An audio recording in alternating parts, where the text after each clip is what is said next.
Hi, my name is Mike, and I'm here to read a comic. And today's comic is Marvel 2-in-1 presents The Thing and Daredevil. Issue number 3, dated May 1974. Uh, I thought I thought this was a pretty good read. The problem with this story, I guess, is that this is a Daredevil story, and the thing, it's told through the thing's eyes, but only he's only partially involved in what's going on here.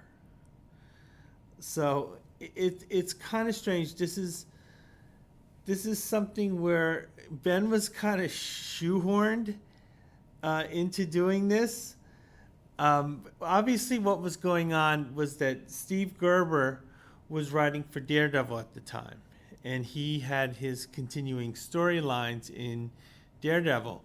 And he simply used this comic as kind of a way of maybe enticing the kids who are reading this comic to also look at the Daredevil comic. And because Daredevil, I know Daredevil sales weren't as good as Marvel 2-in-1. But this is very much a Daredevil story, which sort of is guest starring the Thing, and the Thing gets involved slightly, and then he's like, "Hey, good luck, buddy," and that's that. And then the story continues in the Daredevil comic. So it's not Ben Grimm's story. The cover is a pretty good one. John Romita. It definitely looks like John Romita did this cover. We see both our heroes. They're on top of the roof. They're breaking in to bust up a particular group that is firing upon them. But it turns out the Black Widow is among the villains in this story. And Daredevil, the blind superhero, he sees this. He sees this as clear as anything. And he's thinking he can't fight because he doesn't want to fight, the Black Widow, a woman who he had a closeness with during this time. I was never a big fan of Daredevil, but I enjoyed the Daredevil and Black Widow. I did enjoy those comics a bit more than when it was solo Daredevil, because I didn't really like Matt Murdock that much. And even during the Frank Miller years, which were the best Daredevil years in my opinion, I never really cared much for Matt Murdock. Honestly, I thought the guy was kind of a jerk. So it was hard for me to get vested into Daredevil stories as a kid, because there was just so much I did not care about what was going on with him. So to me, Ben's the hero of this story. So I'm going to get into it. So I'm going to start with the splash page here. It's an establishment scene here. What had gone on previously in the previous issue of Marvel 2-in-1, it's continuing here. So it's just simply updating us on what the continuity is. And at this point, Ben Grimm had found himself encountering an alien, a very, very powerful alien from another world. You kind of get the Superman reference. But the difference between this Superman, who's called Wangar, I believe, the difference between that being and the being, Kal-El, was that Kal-El had kind of like that artificial intelligence kind of like speaking to him. So while he had no actual physical interactions with other beings, he at least had some type of outside conversation. whereas Wangar was kind of the baby that did not have that automated audio AI, and the this individual's life experiences are like of a baby that was trapped in an isolation tank.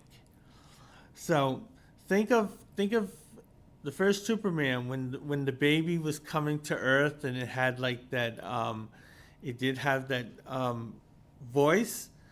This is the kid where there was no voice in that cube.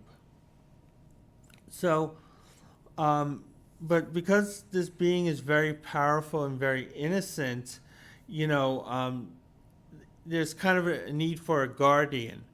And that guardian turned out to be Ben Grimm from the previous issue. So Ben is kind of the guardian of this superpowered being.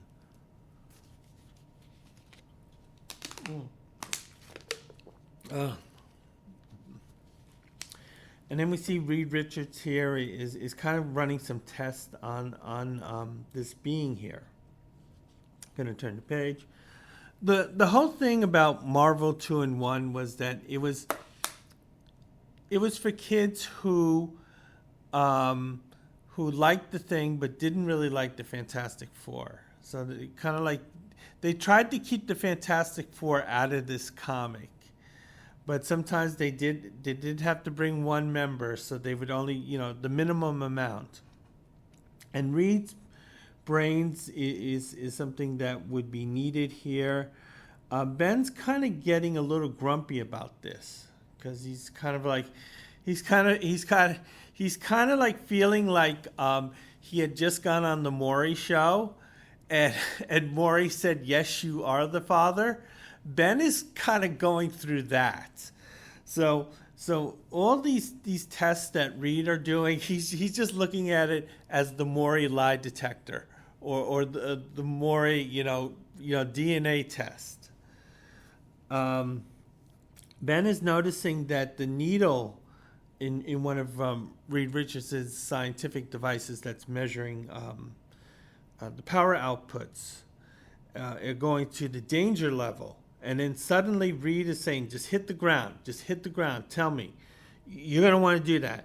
Because what's happening with Vanguard, who is, kind of quietly sitting in that chair being tested, he's suddenly absorbing all this energy, and it's expanding, and it's coming out. And before I turn the page, it's telling us underneath, man-ape into man-god. Kazar goes wild. This is when they got rid of the Mighty Marvel checklist, and they just kind of just promoted the magazines on the very bottom of the page. Turn the page. Then Vanguard, he kind of expels a great deal of energy, so he kind of explodes here. And both Ben and Reed are kind of thrown for a loop here. Because it's expending a great deal of power, so much power that there are chunks of the Baxter building, just flying into the air at this point. And now you have all these huge amount of debris. Suddenly they're they're being thrown into the air. And as this is happening, Daredevil is on patrol. And he's swinging from building to building with his billy club. Then suddenly he, as he's in thought, he's almost hit by a huge chunk of that debris. So he came very close to being killed right there because of this. I'm going to turn the page. Uninteresting ads. So going back to the story, we see Daredevil, because of this flying debris, he was kind of interrupted in mid swing. He's not prepared, and now he's falling like a rock because he doesn't have his billy club with him. We see some hard hat guys. They're seeing this. They're looking up. They know it's Daredevil. One of them says, Daredevil, he'll be killed unless swing that crane around now. Oh, so what's happening here? Sorry for that bad reading. Is that one of these hard hats? He notices Daredevil falling. He's saying we can't have that happening. I didn't see him in my Deadpool. So he has the idea that if they swing the crane that these guys are working on, Daredevil will now have a chance to grab onto the crane and save himself. So this guy's helping Daredevil out. It was kind of like that quiet little thing that no one's gonna notice, and he's gonna brag about it, and they're gonna say, "Yeah, sure, you saved Daredevil's life." But yeah, no, Daredevil owes his life to this guy because Daredevil grabs onto the crane, and it's enough to break his momentum. But he's still going down, but at a much slower rate. He sees a flagpole, and he's able to land on that briefly, and that again is slowing his descent. So he's still heading for the sidewalk, but he's just going at a slower acceleration. And underneath, we're told that Cold the Destroyer fights the Fiend in the Flame. I remember that was a good cover. Cole was, I thought, an underrated comic. I even underrated it because the few times I read Cole, I actually did enjoy it, but for some reason, I was never as dedicated a reader to that as I was to Conan. Gonna turn the page. So finally, Daredevil lands on the pavement, but it's going to be a hard landing. And he lands right on his ass as he falls upon a store like tarp. He lands. People are cheering him. They're saying fantastic, terrific. They're happy. They're the ones who didn't bet Daredevil in the Deadpool. Otherwise, they'd be going, God damn it! I was hoping he'd be next. Daredevil's a little ticked because what they saw as kind of like simple entertainment. He was trying to save his life there. So he's realizing that live or die, people are just going to look at you as some type of entertainment. A cop comes around, he breaks up the crowd. He's even telling Daredevil that he needs to move along. We can't have you interrupting commerce here. Daredevil is asking about the debris that was, just flying in the air, which no one has done anything about. So it was just simply up to chance on whether there was any more damage done or not. But no one's asking these questions here. The cop says, "Listen, yeah, that came from the Baxter Building. Of course, it came from the Baxter Building. Reed Richards probably whipping something up." Daredevil hears this. He's saying, "Hey, I need to talk to that guy, and I need to explain some things to him, and I'm going to let him know that my life was in danger, and that means something. And you need to know how you endangered my life." And he's right. I'm going to turn the page. So I'm going to take a look at this ad. I'm sick and tired of my job. We see that. We see a couple here.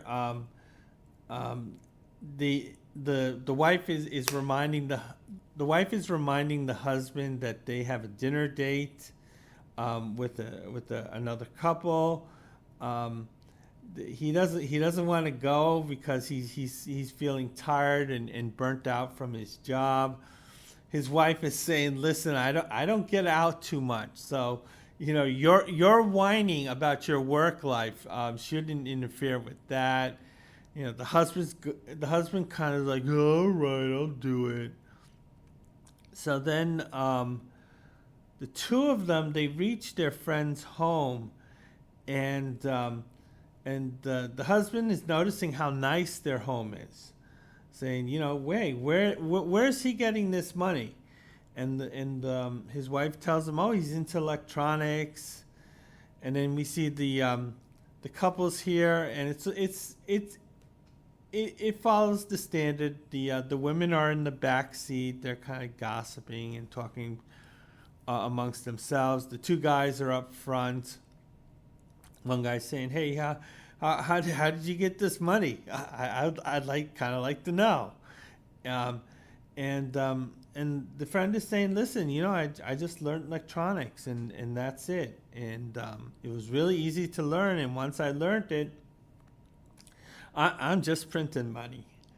So yeah, that's to entice the kids. You don't want to be a loser like this guy.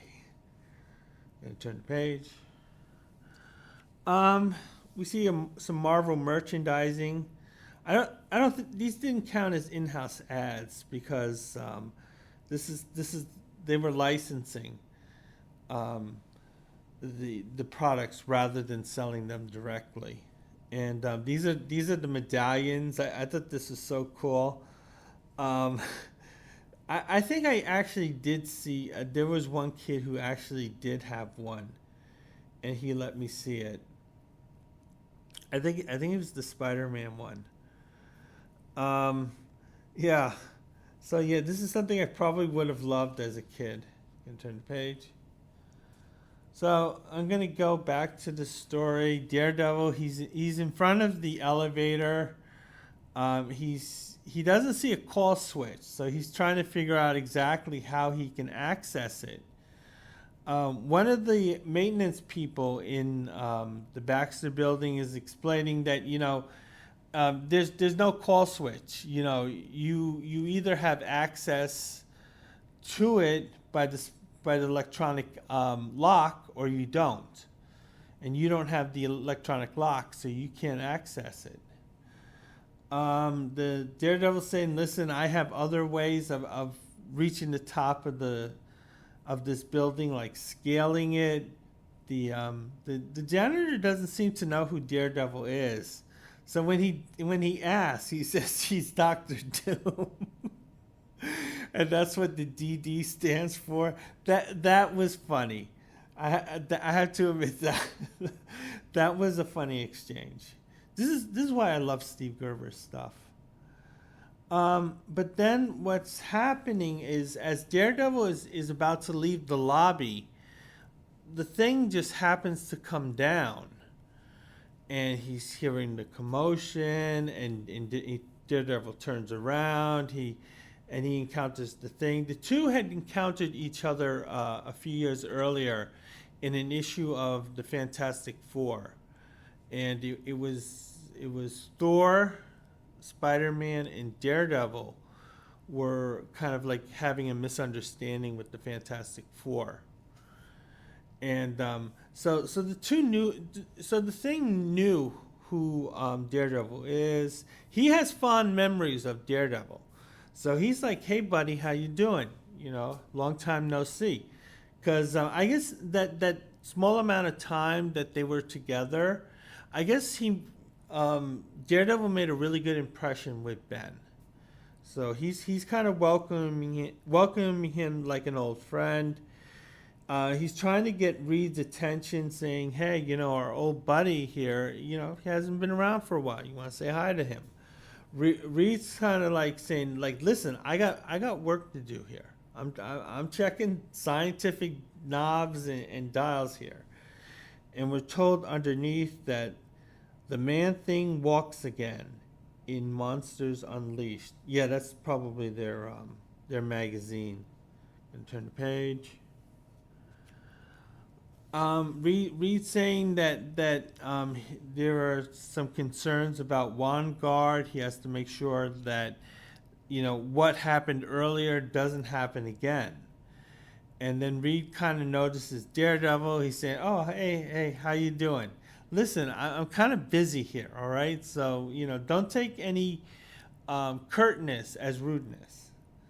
And Ben kind of feels slighted in that he kind of like he wanted Reed to make a bigger deal about Daredevil being here, and and the thing's kind of bothered by this, saying, "Listen, we have a really cool guy here, and you're kind of blowing him off. I don't like this, but I'm gonna help my cool friend."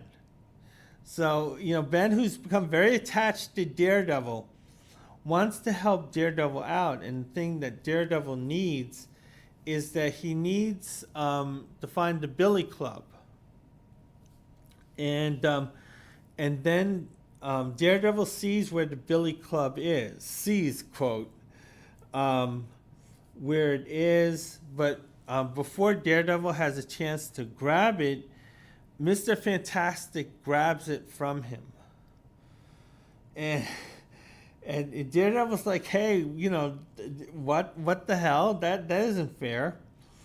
But then it turns out that Reed didn't have any bad intentions. He was doing it to, doing it as a favor to Daredevil, because Reed realized that he was a little curt earlier with Daredevil, and that Ben was right. And hey, it's a big deal that Daredevil's here. But it turns out that Ben actually imparted a lot of information to Daredevil, because Ben gave him the whole backstory. So Daredevil is kind of like up to date as to what's going on, and he's saying, "Listen, I understand the situation." And this is kind of funny.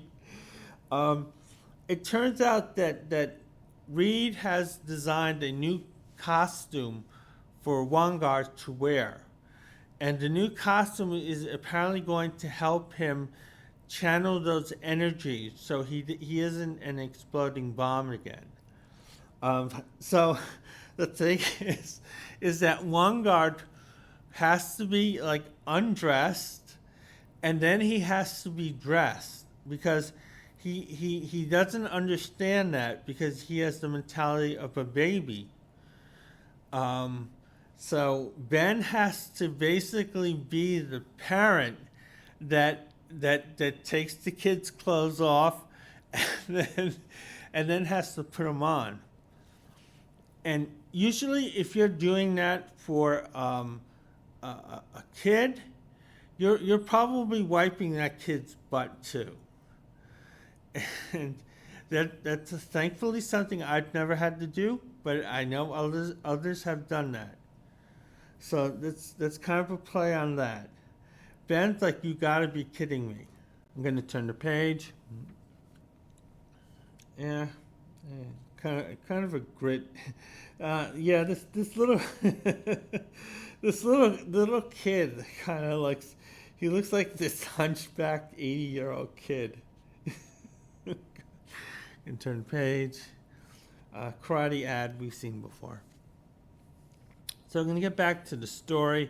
Ben realizes that yeah, he's going to have to touch this man like a child. and Daredevil's thinking, "Hey, sucks to be you." But anyway, Daredevil, as Daredevil jumps off, he realizes, hey, I don't have it as bad as poor Ben does. And then Daredevil is thinking about things that are happening in his title. So at this point, it becomes a Daredevil story. And some of the things that are going on is there's some type of murder investigation, and Daredevil's involved. And apparently a group called Black Spectra was also involved. And there are questions, as to how this web is weaved.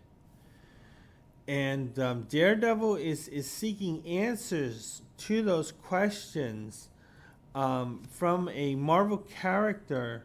I think this is Shanna, the she-devil. Shanna was a kind of like a lower tier jungle girl comic, and those there was popularity in that kind of Tarzan thing. The white person who can tame any African, and Shanna was one of the last gasp at that type of character. But I do remember she was used in Daredevil, and she's being used here.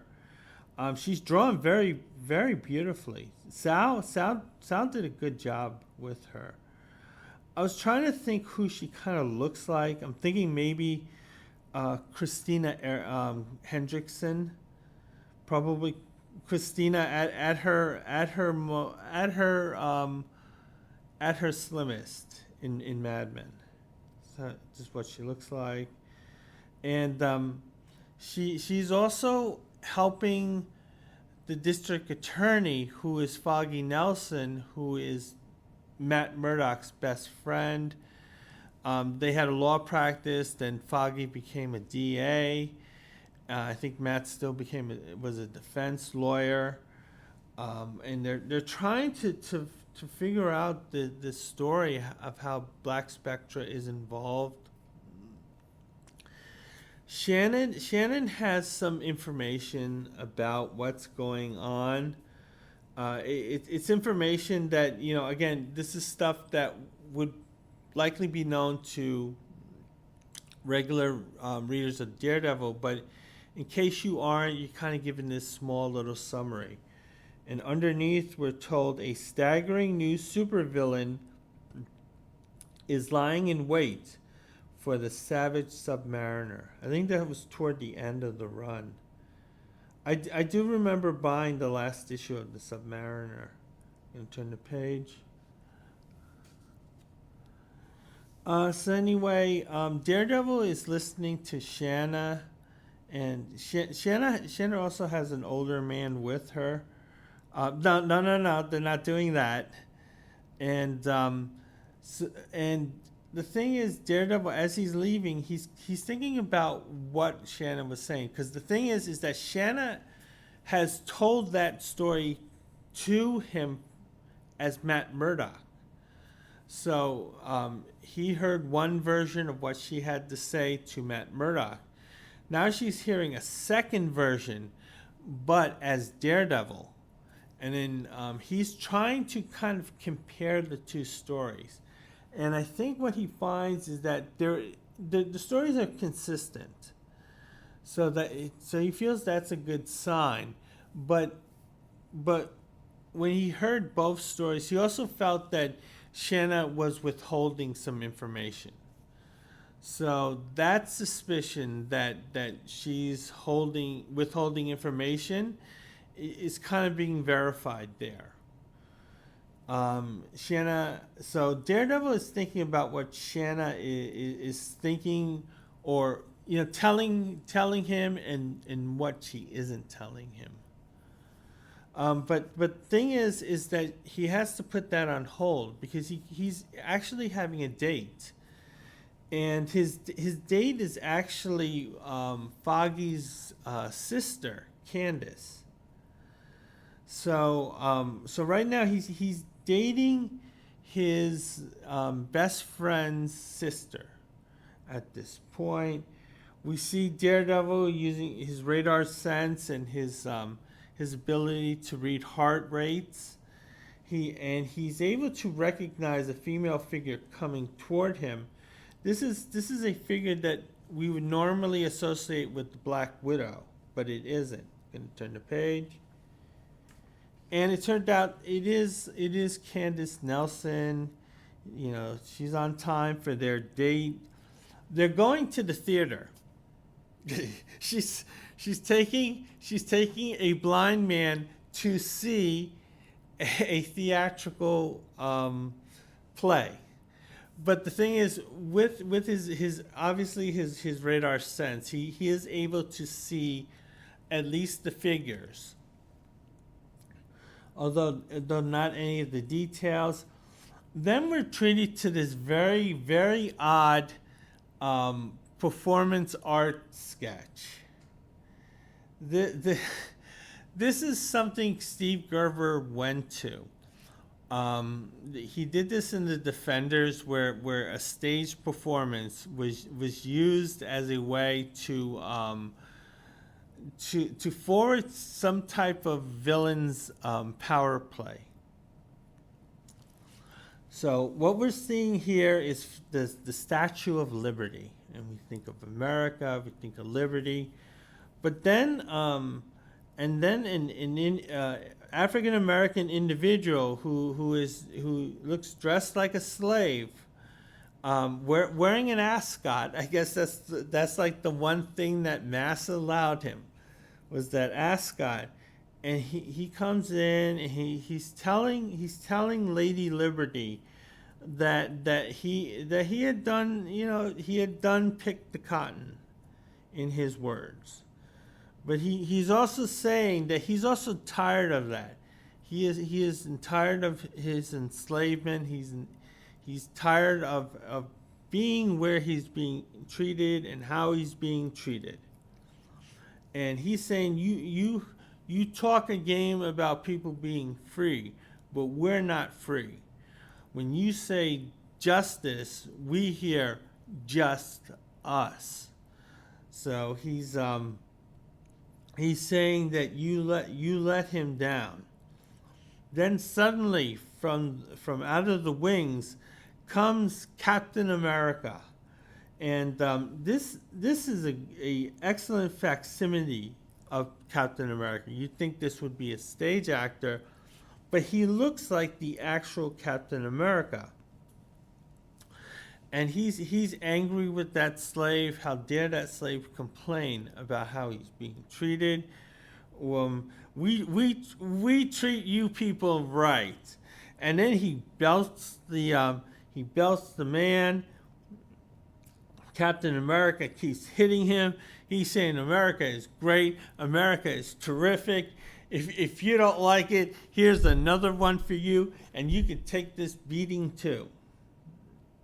And Matt Murdock, who's in the audience as a member of it, he sees this and he realizes that this is not an act. When that individual, as Captain America, was pounding on this other man, he was actually hitting him. And these were actual blows being delivered. And then underneath, we're told that Crazy's back.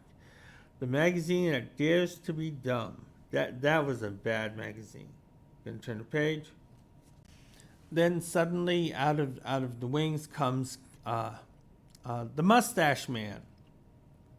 And he's there, and he's armed, and he blindsides Captain America. Captain America is taken by surprise, but he knows who it is.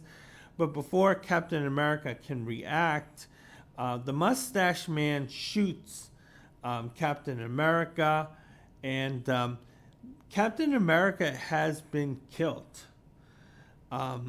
We see Matt Murdock. He's horrified because the thing is that to the rest of the audience, this looks like a performance, but the thing is, Matt Murdock, with his heightened senses, he's seeing that these blows are actually real.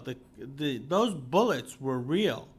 That death is real, and this is what Matt Murdock can't understand, because they're not play acting; they're playing out these dramas. And we see the Mustache Man.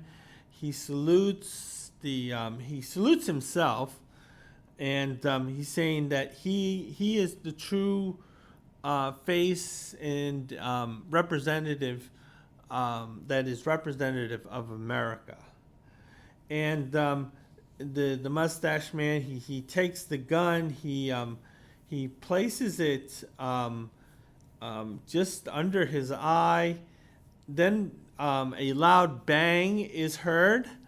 We're not shown that part, but we see the reaction from the audience. There were a few times where self-deletion was mentioned in comic books, it was always a little surprising, and sometimes it was mostly from Steve Gerber stories. Um, you see the crowd at some point is horrified by what they see.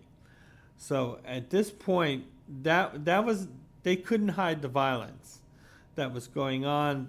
The audience panics, except for Matt Murdock. He's looking for Candace. Candace is right next to Matt Murdock, so she's right there. Then the two are broken. They're broken apart by the rest of the crowd. So at this point, the the rush the rush of the other audience goers who are running out, they separate Candace and Matt from each other. I'm going to turn the page. This, however, is a good thing because this allows Matt Murdock time to hide behind some curtains, and then he's able to switch to his Daredevil persona. So at this point, Daredevil swings into action. He's trying to figure out what's going on. He sees a figure in a costume that's running away. So at this point, this looks like the culprit to Daredevil. The culprit runs down some stairs. He's talking to himself because remember the villains talk to themselves. It's the heroes who think out loud. And the villain here, he's talking to himself, saying that I got really lucky here, and that they can test their new secret weapon on Daredevil. Daredevil overhears this, and he hits him from behind. He says, "Listen, there are two killings that just occurred there. I think you're behind them, and I'm not going to let you get away with this." The culprit is knocked unconscious, and as Daredevil is looking to unmask that culprit, there's a shadowy figure behind him, and it turns out to be the Black Widow. We know it from the designer for costume.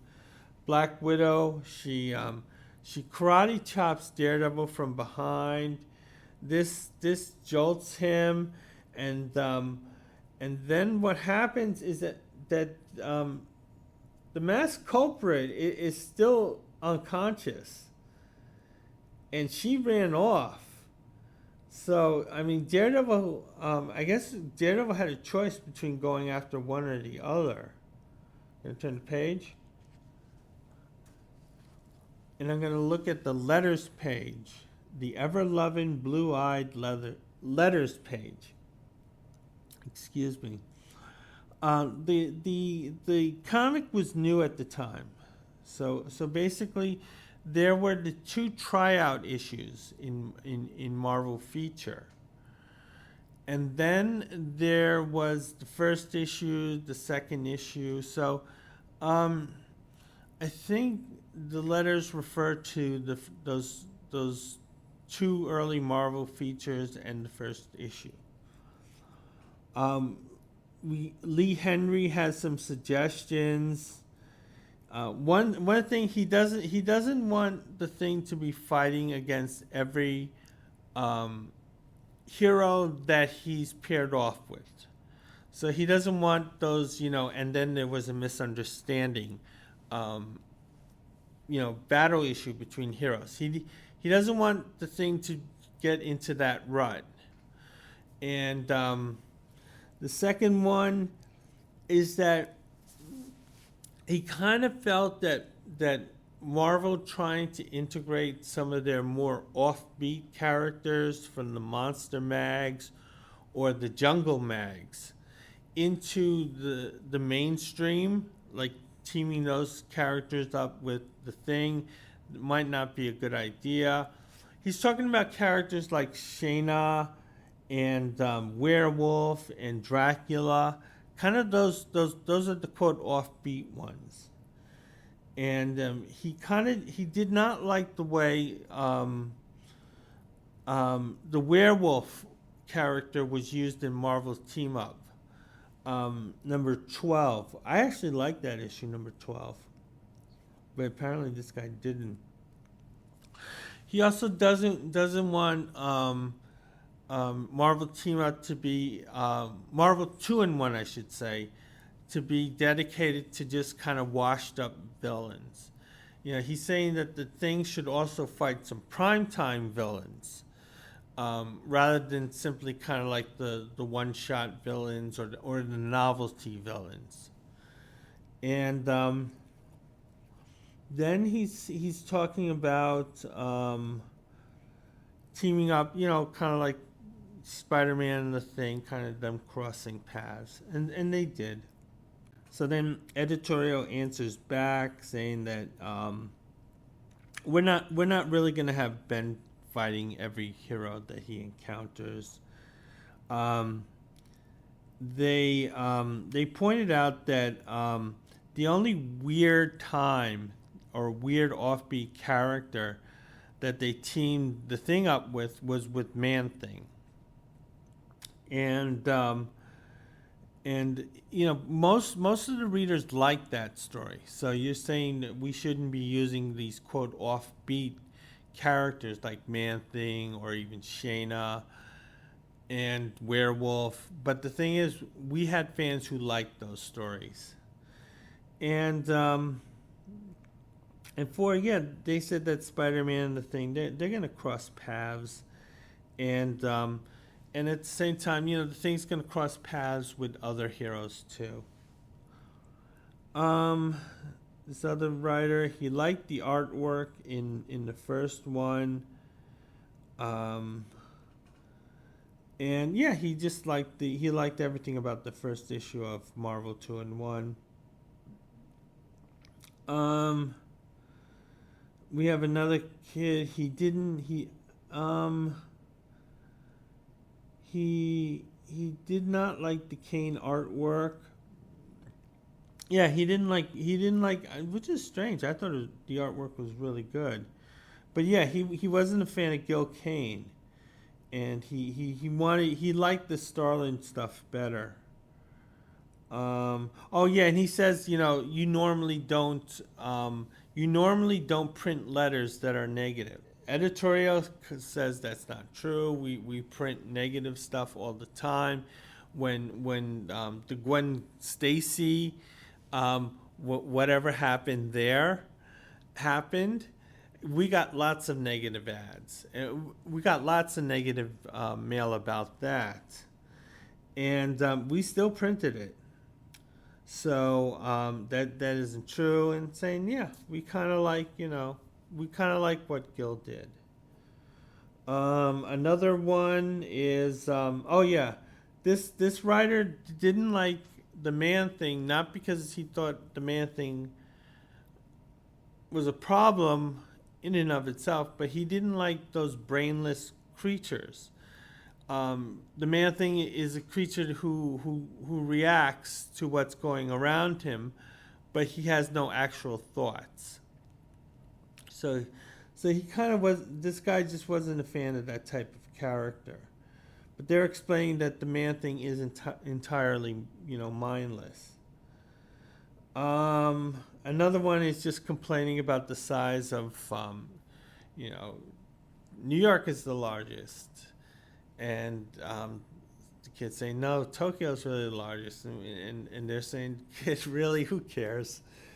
Um, and that's it. And then the Marvel value stamp is Hammerhead. Gonna turn the page. Okay, so now we're up to the Marvel bullpen bulletins, and there's no Stan soapbox, so it's Roy Thomas. Roy Thomas is just explaining what's going on in the office at the time.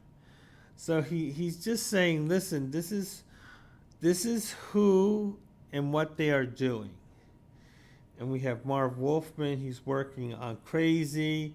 We also have him working on some Kung Fu titles. Doug McGregor, he's working on stuff. and Doug Minch, and they're doing stuff. I honestly, what the hell? Um, then they're saying that someone in the office, Carla Joseph, is the person who proofreads the letters.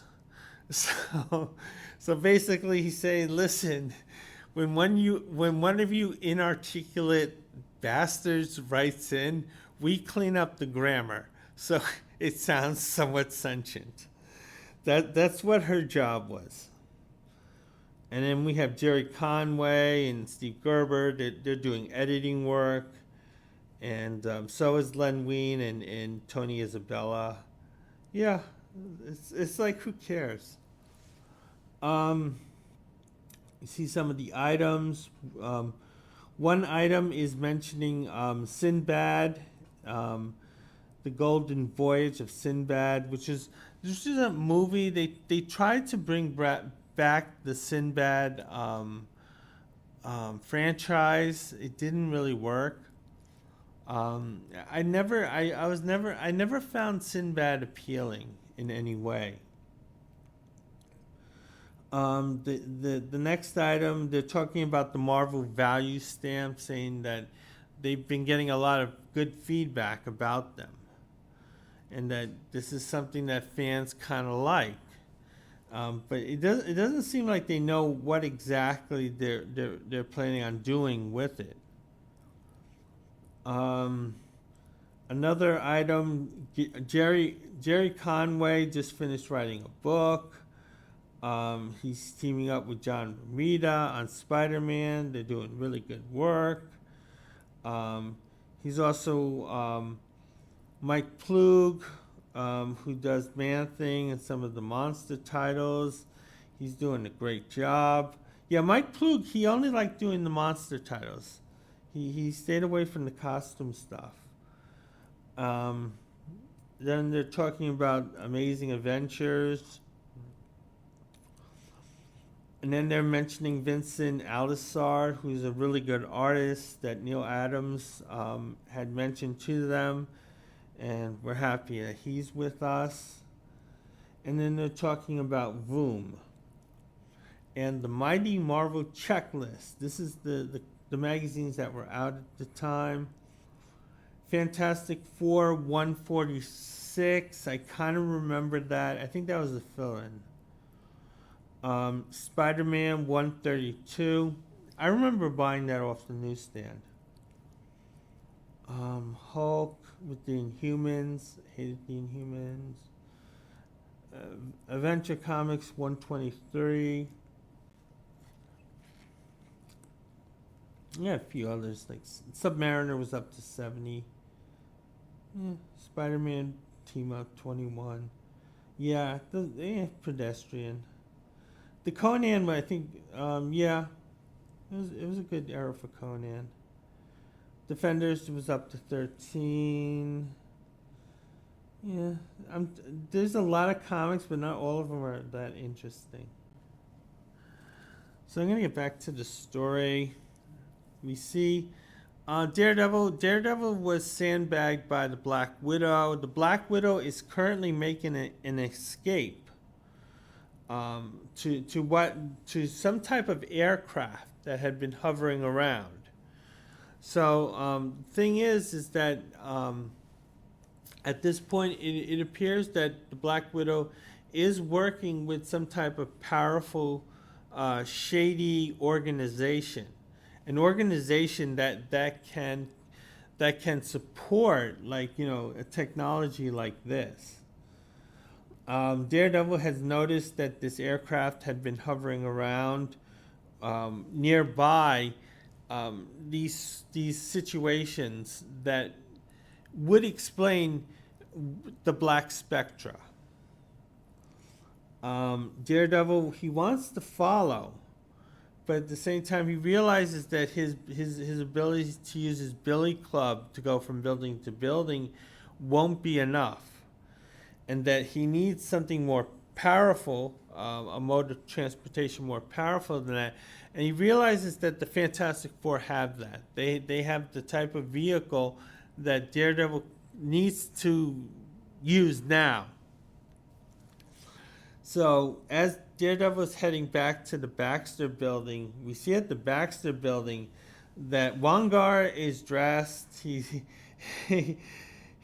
looks like the king of Studio 54 here. He is shaven. He is buff. There is no closet that can hold him. Ben's kind of saying, not bad. Reed is saying, listen, that might be your adopted boy there. You don't want to have those type of thoughts, Ben. And they're kind of having this lighthearted discussion. Meanwhile, this huge hole in their wall, due to that debris that was jettisoned earlier, that caused Daredevil all these problems. And we see underneath there are two wolfmen in Werewolf by Night.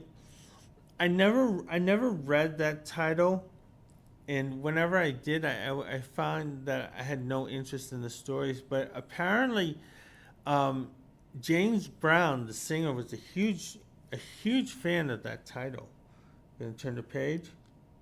So as Reed and Ben, they're having their discussion in front of this huge hole. Ben sees Daredevil swing by. This catches his attention. Ben excuses himself. Reed is kind of just left there, just holding his schlong. And Ben is heading to the roof. Daredevil is on the roof, and he's trying to access the Fantastic Four car. And Daredevil, he's trying to figure out the controls. He might have some type of idea of how to operate it. But the thing is, before he's able to steal it, which is basically what Daredevil's trying to do, the Thing grabs him, saying, "Listen, what are you doing here? Trying to kind of like carjack our stuff." Ben is demanding answers. Daredevil's like acting like a man. I can't tell you now. I gotta go now. Daredevil kicks Ben in the face. However, the thing is that Daredevil's kicking a guy made of rock. This has no effect on him, and Ben is saying, "Listen, you don't want to get me really angry with you. So far, you're just annoying me, but that can quickly change." Gonna turn the page. So anyway, Daredevil and Ben, they iron out their misunderstandings. Basically, what is going on in Daredevil's comic book? He's imparted this to Ben, the Thing. And the Ben says, I'm completely up on the continuity. Let's go. So then they chase after this very slow-moving air vessel that Daredevil had been chasing. And the Fantastic Four car is able to catch up to them. Ben is thinking we should just land on top of them, and because the ship is in the shape of a blimp, they think it's going to behave like a blimp. So let's pop it and see what happens. For example, if it has hydrogen that's in it, we'll just pop it. Kind of like, the Hindenburg and stuff like that. But the thing is, as they land on the ship, they hear a large clank. And then they turn to each other. The Thing and Daredevil, and they're both like surprised by this. And they're thinking, hold it, this thing might be made of metal rather than, whatever material Zeppelins are made of. And so Ben, he's the first one to step off the Fantastic Four car, but he finds that the outer shell of this vessel is electrified. So the thing is, Ben's like, "Hey, listen, I can barely stand it. So you Daredevil, you have to stay where you are."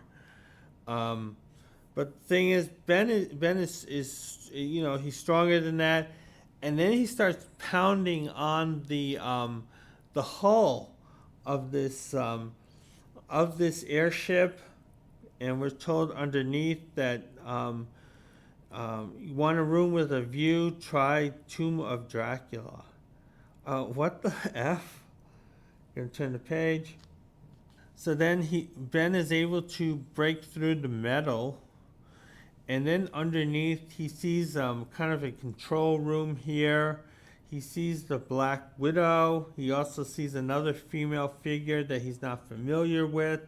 He's seeing kind of these costume goons who are manning the ship's technology, and this other female who kind of looks like a jungle priestess claims to actually be the priestess of darkness, and she's preaching hate, and she's claiming the power of hate. And Ben Grimm is claiming the power of his fist, and he's just punching her minions here. Then the priestess herself, she attacks the thing. The thing is slightly caught off guard. He throws the priestess off. He's not that impressed with her. The Black Widow is joining in the fight against the thing with her stingers. Ben is noticing the stingers, but he's not being actually stopped by them. Gonna turn the page. Gonna maybe look at the in-house ad here. I think for the Kung Fu titles, I remember trying to read these. I never understood their continuity, so it never made me a reader of them. Turn the page. Past that. So I'm just going to go back into the story. We see that suddenly there's a kind of this jungle scene here. I don't know whether it's something out of maybe the holodeck or is kind of incredible suspension of disbelief. But we see this kind of almost jungle-like scene being played out here, where the baboon, or who we would learn later is the mandrill, is being deified. Then above the aircraft, Daredevil, he makes the decision to just go directly down the hole that Ben had created. He's aware of the outer hull being electrified, but he's able to kind of bypass that. He encounters the same goons that Ben did. He fights them one by one. He also encounters the priestess. She's preaching hate. She wasn't a formidable opponent for Ben, but she is a formidable opponent for Daredevil. So the priestess is able to attack Daredevil on one side. The Black Widow prevents Daredevil by using her cables to catch Daredevil. So it appears that the Black Widow is under some type of mind control here, from the priestess here. Then we're told something about Spidey and the Molten Man. I talked about that issue. Turn the page. The Black Widow, she's very upset. So she's clearly under some type of control because she does regret what she does. Um, then we see this priest-like figure coming out of the shadows. Ben sees this. The soldiers or the goons for the Black Spectra organization. They aren't a match for Ben. But Ben grabs this priestess. He rips off the mask. He's like surprised by what he sees. But the thing is, he's also put under a hypnotic trance. So on one hand, he was kind of surprised and horrified by what he saw, but on the other hand, he was hypnotized immediately by this being. And Ben is completely mentally shut off at this point.